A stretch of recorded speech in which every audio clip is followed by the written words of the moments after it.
السلام عليكم، تحيه للجميع. معكم بن ياسين. اليوم جينا نهضروا على واحد الدراجه اللي دايره ضجه من فئه 400 سي سي، هي الروتستر ياماكس زد 400. دراجه ستيل ديالها سبور واللي كتشبه الكوازيت زد. الدراجه هذه اللي متوجهه للمدينه وخارج الطريق المفتوح، تجمع ما بين القوه والتحكم. كتستاهل.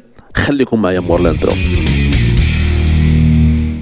ياماكس زد 400 كتجينا فيها بي سيلندر اونلي 4 سوبا باغ سيلندر والغوفواديسمون ليكيد. القوه ديالو كتكون في حدود متوسط في هذه الفئات. الموتور هذا مناسب للمبتدئين وحتى المتوسطين. وادو فيتاس سي رابور. الشاسي ديالو خفيف ومشدود. الفرج ديالو القدام انفيرسي. الفرانات اللي فيها ABS. العلو ديالو متوازن والسرج مريح اللي كيخلي التحكم سهل وخصوصا في المدينه. من الناحيه ديال التصميم ياماكس زد 400 كتعطيك واحد الاحساس ديال دراجه كبر من الحجم ديالها. لوك اغريسيف ولمسه السبور واضحه. تسارع مزيان وخصوصا في الار بي ام المتوسط اللي كيخليك ما تحسش بالتعب في الطريق الطويله. التحكم نقطه القوه وخصوصا في الفيراجات. والفرانات كتقضي الغرض بثقه تامه ومزيان. نقطه سلبيه واحده فقط، الصوت ديال البويشابمون عادي ماشي رياضي، لكن هادشي طبيعي في هاد الفئه ديال 400. كنتي كتقلب على دراجه من الفئه ديال 400 سنتيمتر كيب اقتصاديه وسهله في التحكم، عليك حبيبي بال 400 ديال ياماكس زد. دابا قولوا لي في الكومونتيرات كي بانت لكم وشنو الراي ديالكم فيها، تختارها ولا تمشي لشي منافس اخر. ما تنساوش الاخوان اللايك سبسكرايب. عجبتكم شي دراجه